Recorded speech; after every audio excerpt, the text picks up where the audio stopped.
Welcome to Grand Central Radio, the grandparents' community platform. I'm your host, Geri Cole. This is a talk, listen, and act show for grandparents and future grandparents everywhere.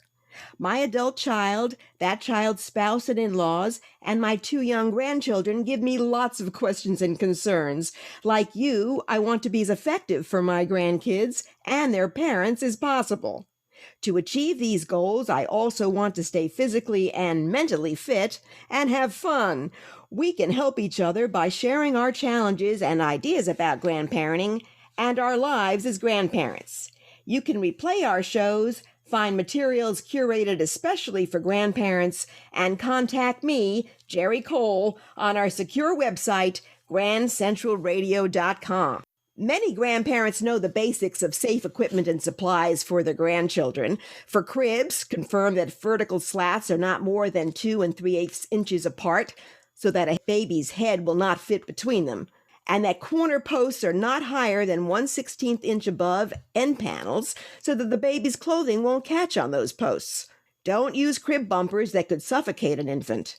Avoid vigorous infant rockers. Avoid talcum powder because inhaling it is unhealthy. Cornstarch is a much safer choice. Use cabinet, drawer, and toilet locks and electric outlet covers generously. Keep fire, water deeper than a few inches, and weapons far away from children. And clothe infants and young children in fireproof and close-fitting sleep clothing. But are these safeguards enough? Today, we'll discuss product safety tips for grandparents with our special guest, Dr. Gerald Goldhaber, known on CNN Tonight as the Warnings Doctor, a renowned expert witness, consultant, author, and radio and television show analyst about safety warnings. He publishes the monthly Goldhaber Warnings Report, and the most recent of his 11 books is Murder Incorporated: How Unregulated Industry Kills or Injures Thousands of Americans Every Year and What You Can Do About It. Geri will alert us to product safety hazards we may encounter while grandparenting that we may not otherwise anticipate, and explain how we can obtain more information about and avoid those hazards. You'll hear on this podcast Geri's personal views on this topic. Those views do not constitute the views of any of his publishers or his affiliates, or risk management, insurance, legal, medical, psychological, or other advice by him, me, or Grand Central Radio. We urge all listeners to review information available from governmental agencies and consumer protection organizations and publications before purchasing or using any product or service. Geri, thank you for joining us on Grand Central Radio. Glad to be here, Geri. Glad to be here. Geri, your academic educational focus was speech and communications, including a PhD in organizational interpersonal communication from Purdue University. When, where, and why did you become fascinated with product and other warnings? Well, actually, I was always interested in safety communications, which is a subset of organizational communication. I had the distinct honor of studying organizational communication under Charles Redding at Purdue, who created the field, actually. He was the first known scholar in the area.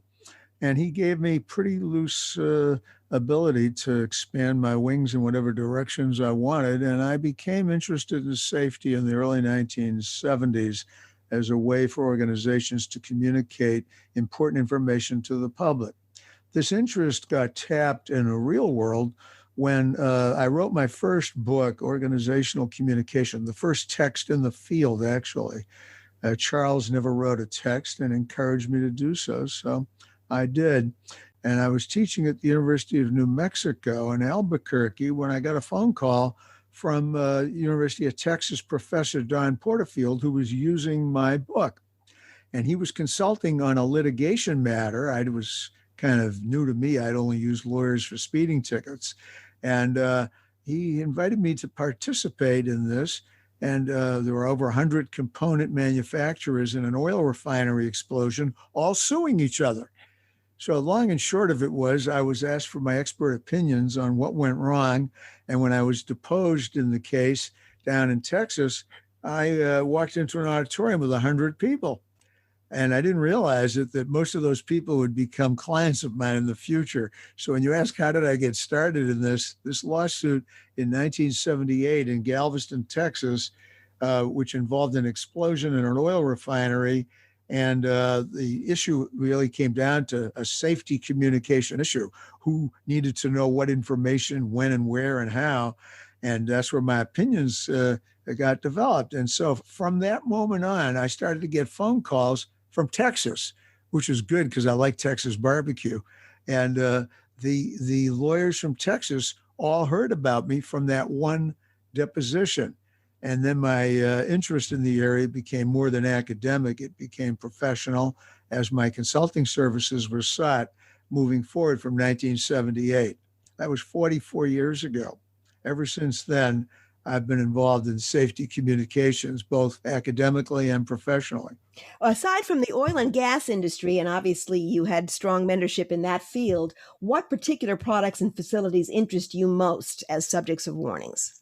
Well, of interest to grandparents, particularly, consumer products are the most important of my interest. And I cut across as a general practitioner virtually every kind of product you can think of.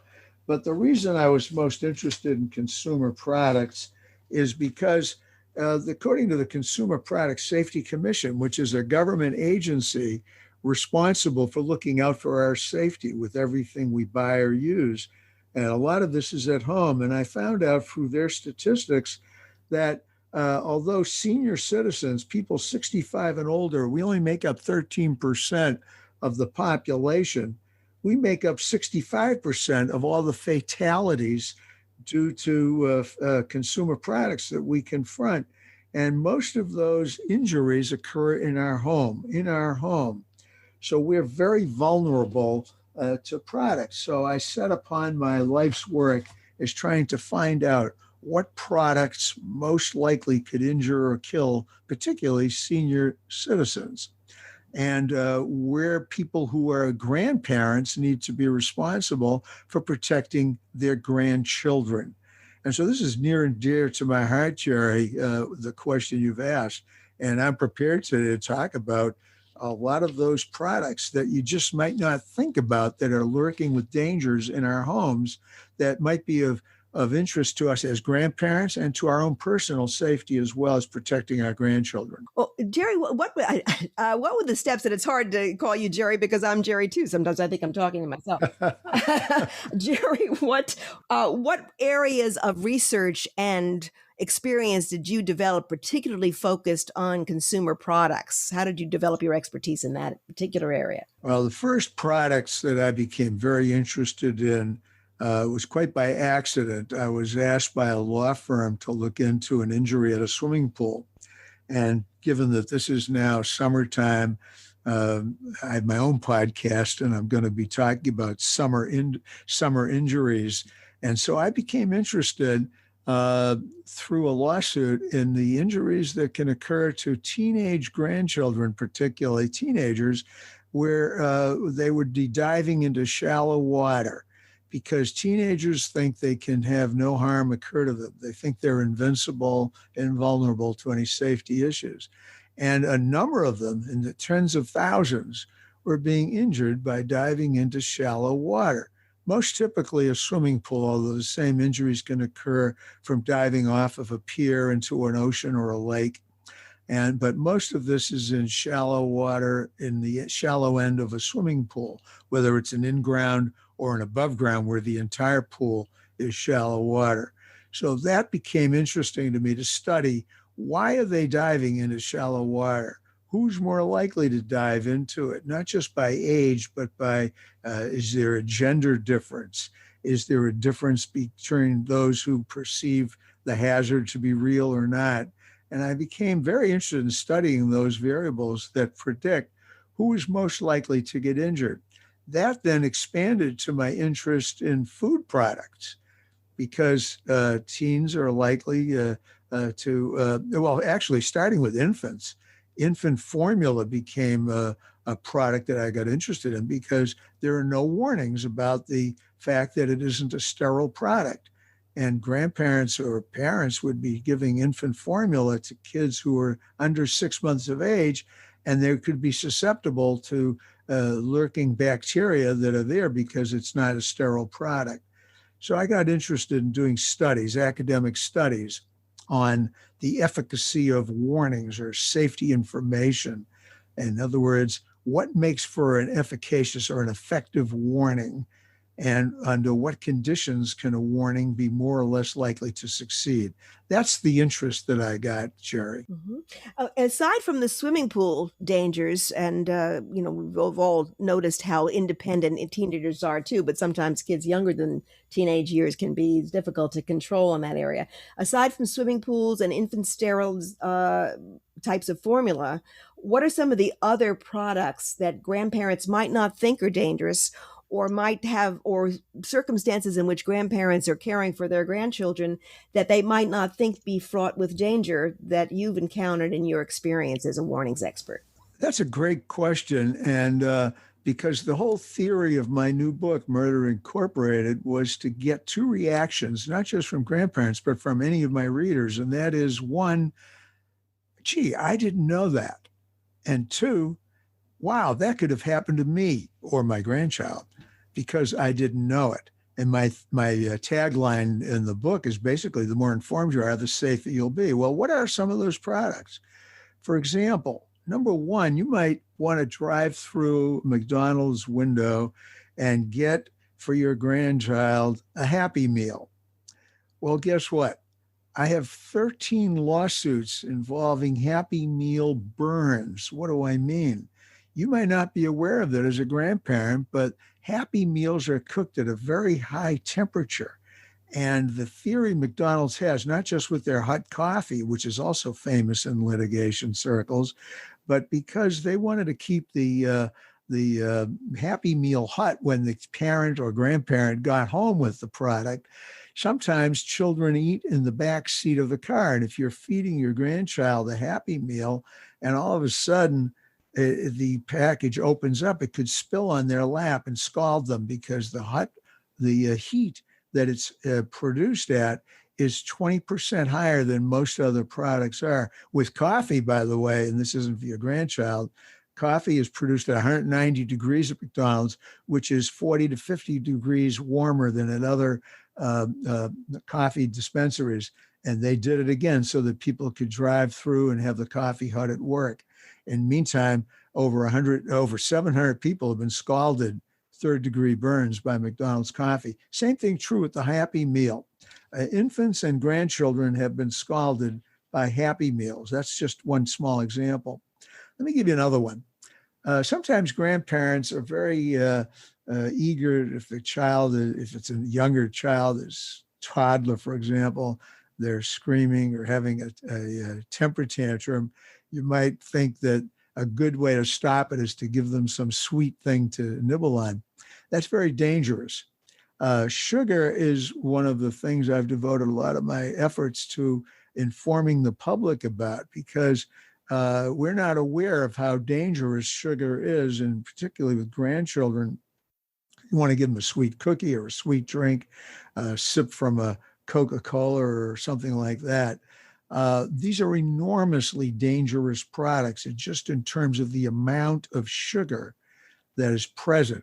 For example, in one soft drink, and I'm not pretending that a grandchild should drink a 20-ounce Coke, but a 20-ounce Coke has almost 18 teaspoons of sugar in it. And we don't know that. We don't know that because the industry doesn't tell it to us in teaspoons. Every grandparent out there listening knows that we bake by teaspoons. Take a Bissell this, a teaspoon of that. Everybody knows grandma's recipe with teaspoons. What we don't know are grams, because the American public is not educated in the metric system. And the sugar industry knows that too well. And so they put all of the products that contain sugar, they label it in terms of the amount of sugar in grams. And that's deliberate. That's because grandparents and everyone don't know how many grams are in a product. They don't know what that means.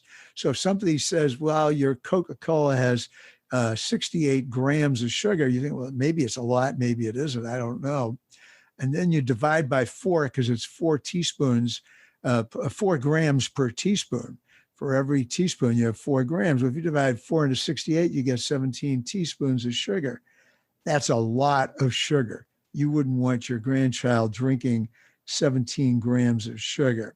So that's a very important lesson. Another thing you might want to think about as a grandparent are microwave ovens. They're in everybody's home. Well, you put products, first rule of thumb with a microwave is don't put anything into the microwave that isn't food. Because a lot of times people put innocently products in there to heat them up. For example, wax debilitators they use to take care of removing facial hair. That should never go in a microwave. Well, at any rate, you put products in a microwave. Let's say you're putting a food product in a cup of soup for your child or your grandchild. If you cover it with a piece of paper towel, which I do all the time to prevent the thing from overheating and making a mess in my microwave. Well, be careful. If you use Bounty paper towels, it's okay. I'm not trying to endorse Bounty, but a brand name paper towel, it's okay. But if you put a generic recycled paper towel over it, guess what? And I didn't even know that. It can explode because recycled paper contains metal shards, and we all learned early that metal shouldn't go in a microwave. So again, even I, as the warnings doctor, I didn't know that, and it could have happened to me. So that's another example. Toys. We want to give our children lots of toys. I mentioned swimming pools are one of the leading causes of drowning among grandchildren, young children. And that's because grandchildren sometimes get left alone in the pool. And you don't want to ever leave your child alone in a swimming pool. Another example, the pools all have covers on them. Over 1,000 children are either injured or drown a year, infants and young children, from playing, and they thought, on the top of a solid cover, pool cover, and they don't realize the cover can fall down and you could drown very quickly. There are 3.5 million sports injuries a year to children. That's correct. 3.5 million sports injuries a year. So while you may be taking your grandchild out for a fun day in the park or a game of sports with their friends that you're going to help supervise or umpire with, be very wary of some of the injuries that can occur. And so we have to be involved with protective clothing if we're going to get involved in sports. You may notice if you watch a baseball game on television, now the baseball players all wear protective gear around their arms to avoid getting broken bones from a pitcher throwing a fastball and hitting their arm instead of over the plate. Those are just some examples, Geri. What are some of the sports injuries that you've encountered as the warnings doctor that you have found could have been prevented by equipment or clothing that were not, and there were no warnings associated with them? That's a great question, because the most important sport for preventing injury is football. And many of you grandparents listening have to sign the waiver forms. I know I did when I played high school football. My mother had to sign the form, the permission slip, to allow me to join the football team. I didn't want to join it as a personal note, but my uncle lived next door to the coach. And every time I went over to my uncle's house to see him, the coach was conveniently mowing his lawn. He'd always bug me. Are you going to join the team? You're going to join the team. Eventually I joined the team, but my mother had to sign the permission slip. Now, what my mother didn't know, I didn't know, and I'm sure your audience doesn't know, is that the football helmet that we use does not protect against all traumatic brain injuries, which is the number one leading source of injury in football. When I did a national survey among parents of children who play football in high school or junior high, only 1% identified traumatic brain injury as a potential injury that could come out of playing football. Most parents said what I thought. Broken bones is the most severe thing that can happen. Mostly it's abrasions and bruises or an occasional broken bone. That was mostly 95% of parents said that in our survey. Nobody, less than 1% out of a survey nationally of over 1,500 people who have kids playing football felt that they knew it was a brain injury was a possibility. And the statistics are astounding.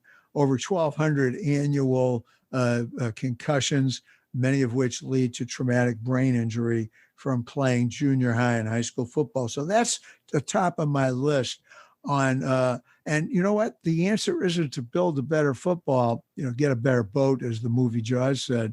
The answer is don't play. And that's exactly what I recommend. And as a former football player in high school and college, I say that with a straight face. Do not allow your child to play junior high or high school football, or your grandchild. If it's your responsibility to sign the permission slip, don't do it, because it's too dangerous a sport. And sometimes protective gear just aren't enough. And I'll tell you another thing that I would recommend. It's not so much a sports injury, it's an injury that occurs at amusement parks. We love, as grandparents, taking our grandchildren out for a fun night at the carnival or at an amusement park, Disney World or Disneyland, or some kind of Six Flags operation if it's in our neighborhood. There are some very important rules that I recommend in my book about taking your child or grandchild to an amusement park, because I call an amusement park a petri dish for injury to children. First and foremost, it should be a giveaway. Who is responsible for our safety and health at amusement parks? Do you see a bunch of doctors floating around? Do you see a bunch of grown-ups floating around who are safety experts? The answer, of course, is no. You don't see nurses? No. What do you see? You see a bunch of 18-year-old or even younger, many of them hire 16-year-old teenagers to look after the health and welfare of your child or grandchild. These kids are not trained in the safety of, they might have a sign up that says you're too tall or too short to go on this ride. You have to be of a certain height. That's not enforced. I did a survey of 100 different national amusement parks, and only 2 out of 100 were enforcing the height rule. Another one is the weight rule. If you weigh over a certain amount, and there's a reason for this, if you're going on a roller coaster, the actual roll bar won't close on you if you're obese. And that's why that rule exists. However, having the rule is one thing. Having it enforced is another. And I say this to grandparents because it's your responsibility, because don't expect the enforcement of the rules for safety that can protect your child's life to be enforced by the child himself or herself who's working at the very ride. A 16-year-old is not going to argue with some angry parent or grandparent who wants their child on the roller coaster, even though the bar won't close. So you have to be watching out for your own personal safety. Another thing I've noticed, and this is happening, unfortunately, more and more often, people are taking cell phones on these rides and dropping them, and then getting out of their seat and trying to retrieve their cell phones. Unfortunately, the Ferris wheel doesn't always stop when you get out to pick up your cell phone. And I hate to be gruesome, Geri, but a couple of decapitations have occurred by children who have tried to jump out and get their cell phones. Oh. So there's a simple rule: don't bring a cell phone onto a ride, and if it does drop, leave it alone. Or a stuffed animal, for that matter, right? Or anything else? Anything that's distracting. But seriously, amusement parks, Geri, are very dangerous places. Water theme parks are another place that you have to watch out very carefully. One ride is a slide that goes into the water. And I noticed this I summer in Cape Cod, and I noticed at a water theme park that my children wanted to go to. So I was watching, and they wanted to bring their godchildren with them who were young. So I guess I'm a godfather or something like that. And I noticed that the teenager working at the water slide was letting children go down the slide. They're supposed to separate them by a certain amount of space and time to avoid the obvious, one person coming down a slide at 30 miles an hour, not ramming their feet into the head of another unsuspecting child. That was not exactly happening. They were just not paying attention. The children were only too excited to go down the slide. They couldn't see the other child at the other end. They're supposed to have spotters. Again, 15-year-olds who are working for the carnival are supposed to be spotting and sending a hand signal to the person at the top that it's safe to send the next person down. None of that was happening. So again, I would be very cautious at amusement parks and water theme parks for the safety of my child or grandchild. Jerry, can you elaborate a little bit about the dangers of too much sugar? I know, we are generally are aware that sugar is not healthy, but grandparents are grandparents, and we love to spoil our grandchildren. What are some of the horrible consequences that you've seen of children having too much sugar in their diet? I'm a consultant to the FDA on this issue. I'm part of the panel that's looking at the nutritional labeling. And we had two issues in mind, one of which we got through, and that was to eliminate the confusing use of over 30 different terms. Over 30 terms were used by the industry to disguise the presence of sugar. And grandparents weren't aware of them. You'd see words like dextrin or maltodextrin or malt syrup or turbinado or sorghum or ethyl maltose, whatever that means. And, there were 30 terms, all intended to be listed as ingredients, and they could have the grams next to them, and they were all sugar. And nobody knew it. So they were hiding it in plain sight. So now the one rule we did get across is you have to get rid of all those confusing terms, and you just have two words, added sugar. That's half the battle. As I said earlier, the other half was that it's in grams. So every grandparent should know that when you see grams on any product, divide by 4, and then you'll know how many teaspoons of sugar are in that product. And my friends, if it's anything over a half a teaspoon, don't do it. Don't do it. Just don't give your child or grandchild that cookie, that ice cream, that product, the biggest are soft drinks. Don't do it, because what's the consequence? By giving children and adults too much sugar, diabetes occurs, heart disease occurs, obesity occurs.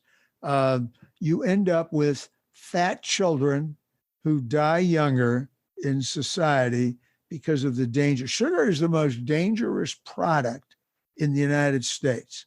It's the most dangerous because it's the most seductive, meaning it tastes good and everybody becomes addicted very quickly. Do you know that sugar is 4 times more addictive than cocaine? I'll repeat that. Sugar is 4 times more addictive than cocaine.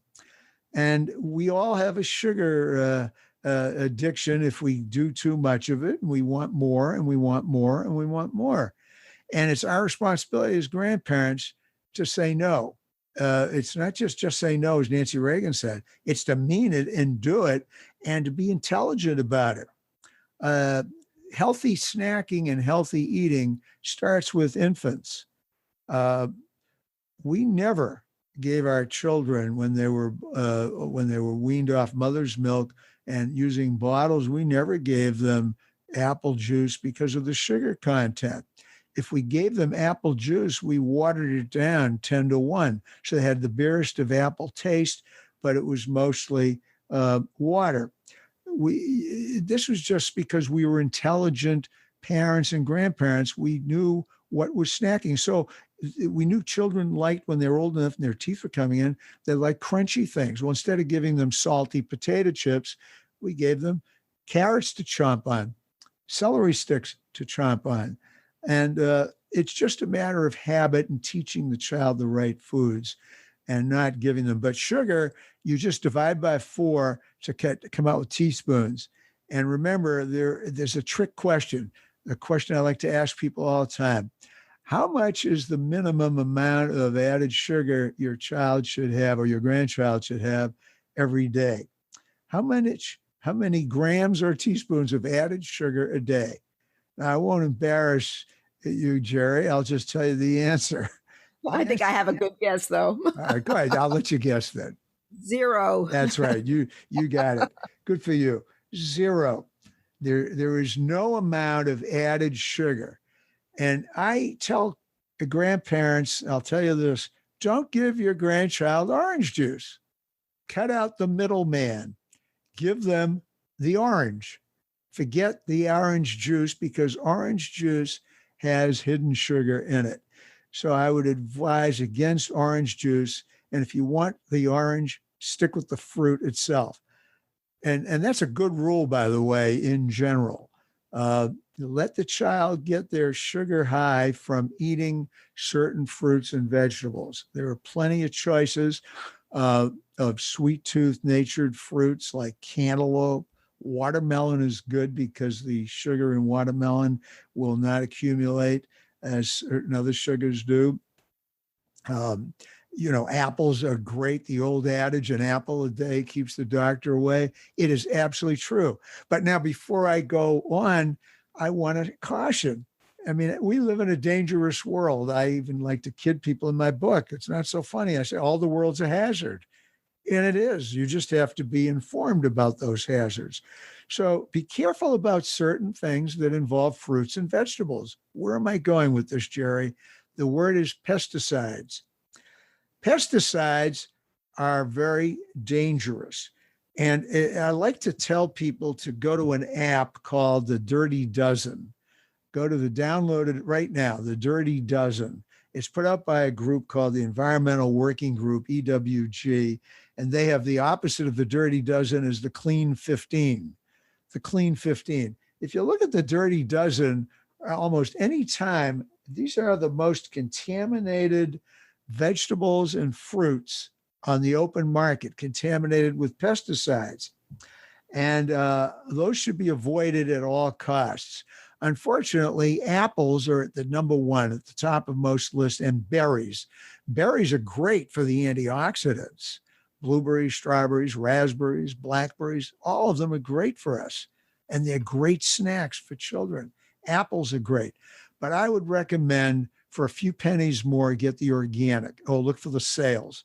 If you're in the New York area or have a Whole Foods near you, they always have, and especially now in the summer, you have great sale prices on organic berries and organic apples.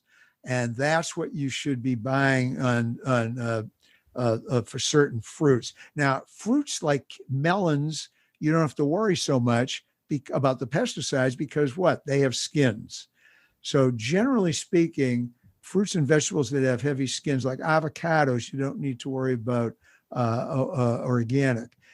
Some are exceptions. For example, asparagus doesn't have a skin on it, an outer skin, but you don't need to worry. And again, the pesticides don't go to asparagus. The app is called the Dirty Dozen, and it's free. You download it. It'll tell you the 12 most dangerous fruits and vegetables that you should avoid buying regular conventional, and you should do everything you can to get it as organic.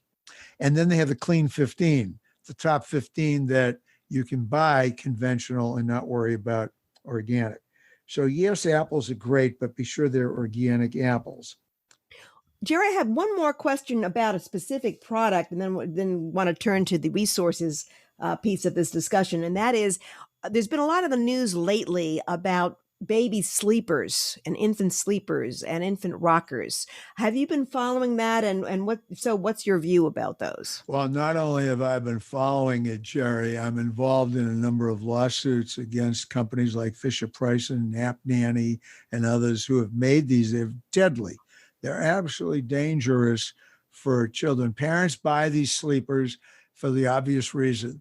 They want their screaming infant to go to sleep. So they think by rocking them, and they make a mistake. The intent of these nannies, nap nannies and sleepers, is to put them on the floor. And of course, if you put them on the floor and put the child in them face up, guess what can happen? The Fido can come and lick the child. Insects can come. So a lot of parents don't want to put these sleepers on the floor, so they put them inside the crib. And even those that have had seatbelts on them, infants have wriggled out of them, and then they try to twist and turn, and they strangle and suffocate to death. And they're horrific. Parents used to put children face down in cribs. They're not allowed to do that anymore, of course, if you know the rules. And you shouldn't put anything in the crib with the child, even the teddy bear, because children can roll over and choke leaning against the teddy bear. So the rule with these sleepers, I have a simple rule again: don't buy them. They're being banned at certain stores. Babies R Us, is the old Toys R Us stores ban them. There's another major retail store. I'm having a grandparent moment and forgetting a senior moment. They've stopped. They've taken them off the shelves. But there are some stores that still sell the sleepers. Don't buy them. They're too dangerous. This is an important point. Some products, we can get away with the dangers and the risks if we just warn people about those risks. And you can take precaution, like wearing protective clothing to avoid certain sports injuries, or not diving in shallow water, which my warning label on pools says, dive in the deeper end. But certainly some products, they're just too dangerous and shouldn't be on the market at all. And that's where I put the sleepers. Child sleepers are just too dangerous to have any benefit worthwhile taking the risk of suffocation.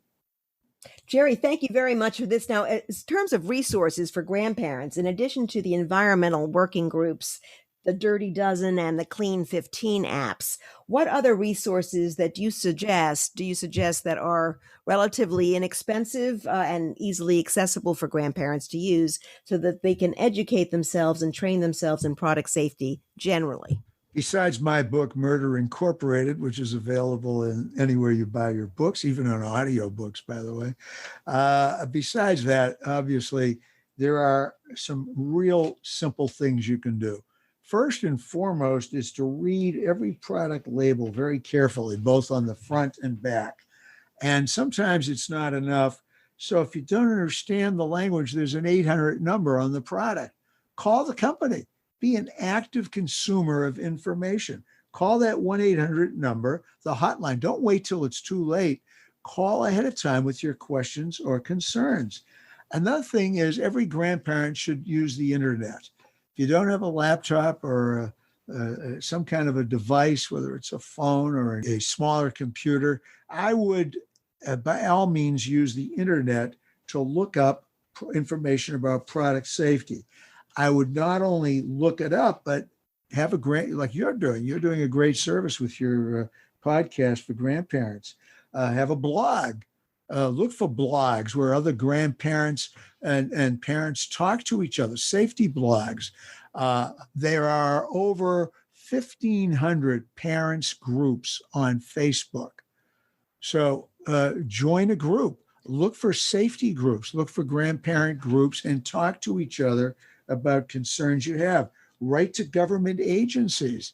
I got involved with the FDA by attending their hearings. I found out that the hearings on certain things that I was interested in were open to the public, so I started going. And the more I went, the more I met people. So I started getting noticed, and I was asked to join certain panels at the FDA. I've become a consultant to them ever since. So you can become an activist just by attending things, just by showing up. If you don't like a product and you think that it's too dangerous, organize a boycott. But let me tell you, the companies are petrified if they had a bunch of grandparents boycotting their product.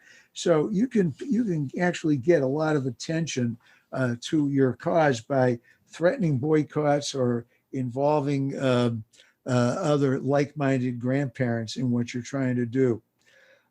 If you're taking a child to an amusement park, you should actually learn as much as you can. This is not known widely, but I had a lawsuit against Universal Studios because they weren't putting their warnings out in Spanish. Everybody else was, Disney and SeaWorld were, but Universal wasn't. It turned out that Universal was doing it, but they were doing it online. They had a Universal safety manual available online.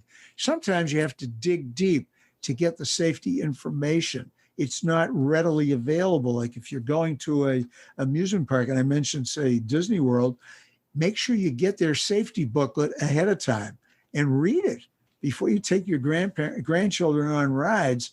Make sure you know which ones are appropriate and which ones aren't, and what the safety hazards are. And so you can look up those manuals online. So that's about some of the tips I give.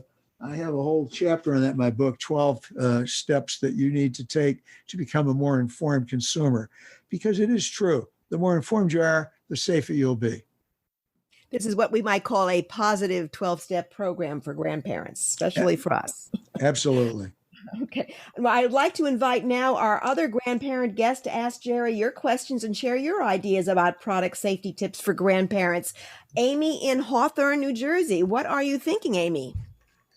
Well, hello to both of you. This is very, very informative. Parts of it are a little frightening, but it's so good to know, a lot of this great suggestion using the cornstarch, because when I was little, it was talcum powder back then. And, as far as the paper towels in the microwave, I do use Bounty. Not that I'm an ad for Bounty, but yes, it's good to know because of the recycled, not to use that. I would never have thought that. I wanted to ask, any products with excessive caffeine in babies or children's foods? Yeah, these energy drinks that are available on the market are dangerous and should be avoided at all costs. They are super high on caffeine and caffeinated products. The energy market, energy drinks, energy shots, these are very popular among teenagers. So as a grandparent, I would definitely want to avoid them. There is something else I wanted to say before I forget. The automobile industry has been very lax in warning parents and grandparents alike to keep their children off of, when a child wants to take a nap, they lean against the side of the car. They now are putting airbags into the side. And if your head is leaning on there and a low impact collision occurs, the airbag explodes. That could decapitate your grandchild. So we have to be very careful when we put children. If they're toddlers, they belong in the back seat, in a baby seat, in a child seat belted in, so they can't lean against the side. If they're older, then you should make sure that an adult is on the side and they're sitting in the middle so that they can't lean on the sides, because I've had several lawsuits involving that. Another product that I wanted to mention that I didn't before is, and you may have heard about the Peloton recall. Treadmills and Peloton, not just Peloton alone, but treadmills in general, have been a source of injury for grandparents themselves who want to exercise at home, and they're falling and hitting their heads, and there have been a lot of brain injuries. And secondly, children, young children particularly, are getting suffocated when they fall through the cracks of these treadmills. So we have to be very careful at home in allowing children on these products. Amy, do you have any other suggestions for us? What do you do for product safety protection in your own home with your grandkids? Pretty much, I look at labels. We had they're 9 and almost 8, so we just recently took the latches off of the cabinets.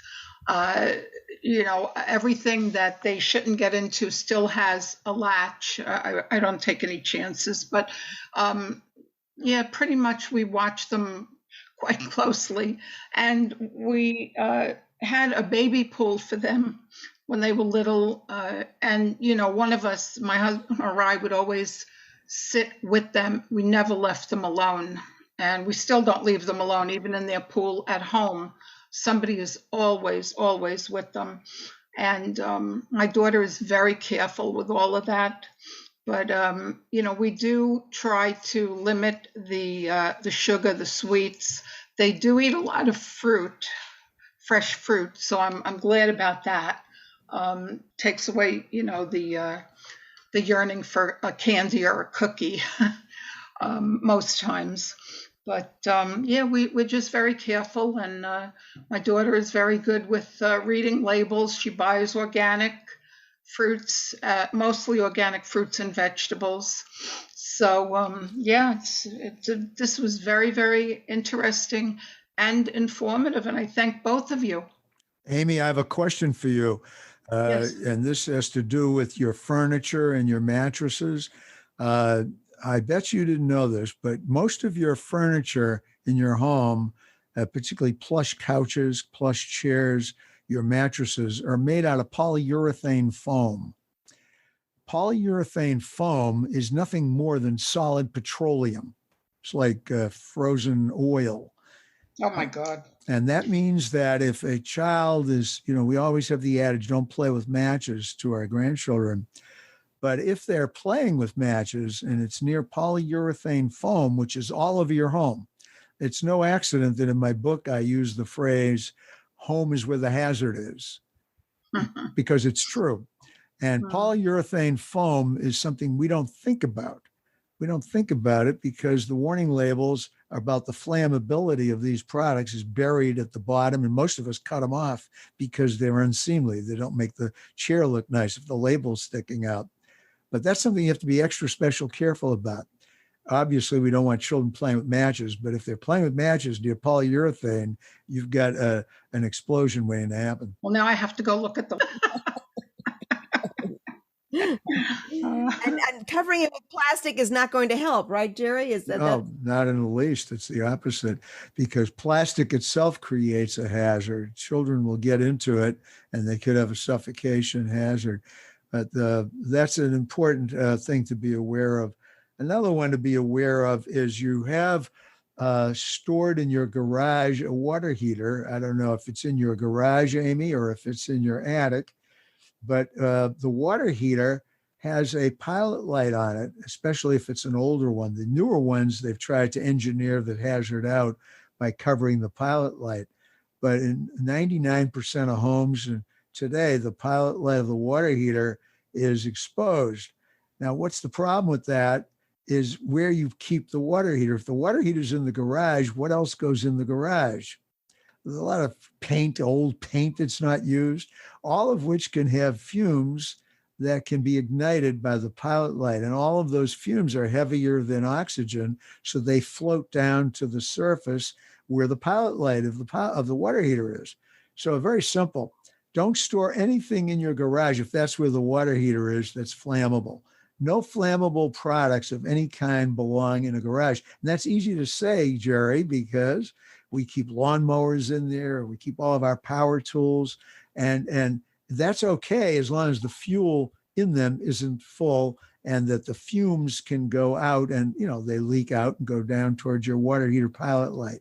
The reason I mention that is children are curious, grandchildren particularly, and they love being around those tools. So the last thing you want is for a child to be involved in a fire in your garage. Yeah, our water heater is in the kitchen behind a cabinet, so they cannot get to it. And it's only a couple of years old. We had to replace it, so it is one of the newer ones.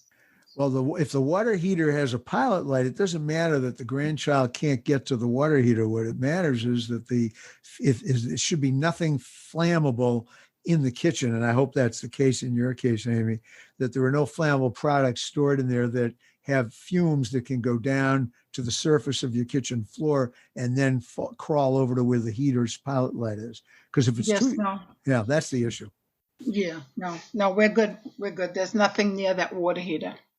Well, we could go on for another hour or two discussing all the concerns that we have about product safety and how we can learn more about saving ourselves and our grandchildren from them. So let me try to go over at least a few of the takeaways from this fabulous conversation that we've had today. We talked about pool activities, diving into shallow water, children being left alone in a pool area or sitting on pool covers that we think are stable and perhaps are not as stable as we would hope them to be. Fast food restaurant overheating of food that can burn children and those of us who are not quite as secure in holding them as we used to be. The significant danger of sugar, giving sweets to children. The fact that there are 4 grams of sugar per teaspoon. So there's a lot of sugar in not only soft drinks, but in some of the foods that we give to our grandchildren that we may not associate as being very, very sugar full. The dangers of having sugar in the diet for anyone, but especially very young children, the likelihood that they may develop diabetes, heart disease, obesity, and other illnesses resulting from an excessively oversugared diet. Energy drinks that are high in caffeine, very dangerous to watch out for. Microwave ovens, make sure that you only put food and beverages in there and nothing that might contain metal shards such as recycled paper towels or other items that might have a little bit of aluminum foil in them, for example, that you may not have noticed before you put them in the microwave. All of those can cause the microwave to explode or burn and injure people around it. Toys, all sorts of product dangers associated with various kinds of toys. Sports injuries, particularly if the players are not adequately protected by equipment because helmets don't protect against all brain injuries. Amusement and theme park dangers and threats. Unbeknownst to most of us, there are no medical or safety officers in proximity of where our children and grandchildren may be playing in amusement parks.